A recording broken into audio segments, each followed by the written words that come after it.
Assalamualaikum warahmatullahi wabarakatuh.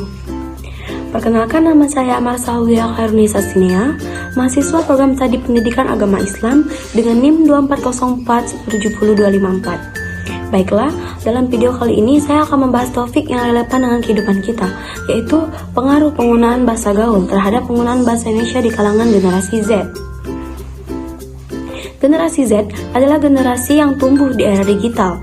Mereka sangat dekat dengan teknologi seperti internet dan media sosial. Dalam kehidupan sehari-hari, generasi Z cenderung menggunakan bahasa gaul untuk berkomunikasi. Walaupun menggunakan bahasa gaul itu adalah sebuah bukti dari kreativitas generasi Z, kita harus tetap waspada akan timbulnya dampak dalam penggunaan bahasa tersebut. Oleh karena itu, dalam video kali ini saya akan membahas dua pengaruh negatif penggunaan bahasa gaul terhadap penggunaan bahasa Indonesia di kalangan generasi Z. Yang pertama, penggunaan bahasa gaul dapat menurunkan kualitas penggunaan bahasa Indonesia yang baik dan benar. Bahasa Indonesia yang baik adalah bahasa Indonesia yang digunakan sesuai dengan situasi yang ada.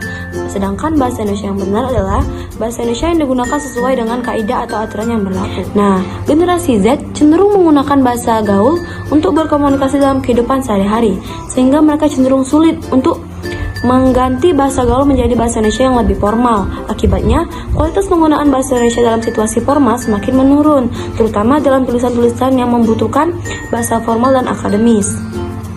Yang kedua, mengganti kosakata bahasa Indonesia menjadi kosakata asing, seperti kata gabut, ngestal. Sayangnya, kata ini mulai menggantikan kata bosan, menggali informasi. Selain itu, mencampur kosakata bahasa Indonesia dan bahasa asing yang sering kita dengar di kalangan generasi Z seperti OTW, ghosting, healing, dan lain sebagainya. Jadi, jika kita terus-menerus membiarkan penggunaan bahasa asing ini, bahasa Indonesia bisa tersisihkan atau malah tersingkirkan.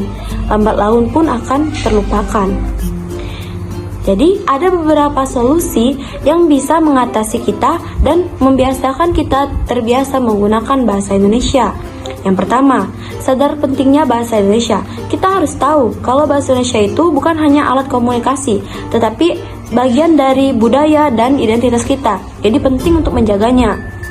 Kedua, mengganti kosakata asing menjadi bahasa Indonesia. Misalnya, OTW menjadi sedang di jalan. Awalnya mungkin terasa aneh, tapi lama-kelamaan bisa jadi kebiasaan. Ketiga, gunakan bahasa Indonesia di media sosial. Ketika membuat status, caption, atau berkomentar di media sosial, cobalah gunakan bahasa Indonesia. Tidak perlu terlalu formal, gunakan bahasa yang santai sesuai dengan gaya kita.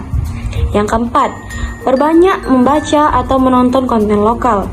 Cari buku, video, atau podcast yang menarik tetapi menggunakan bahasa Indonesia. Dari situ kita bisa tahu kosakata baru yang mungkin belum pernah kita pakai.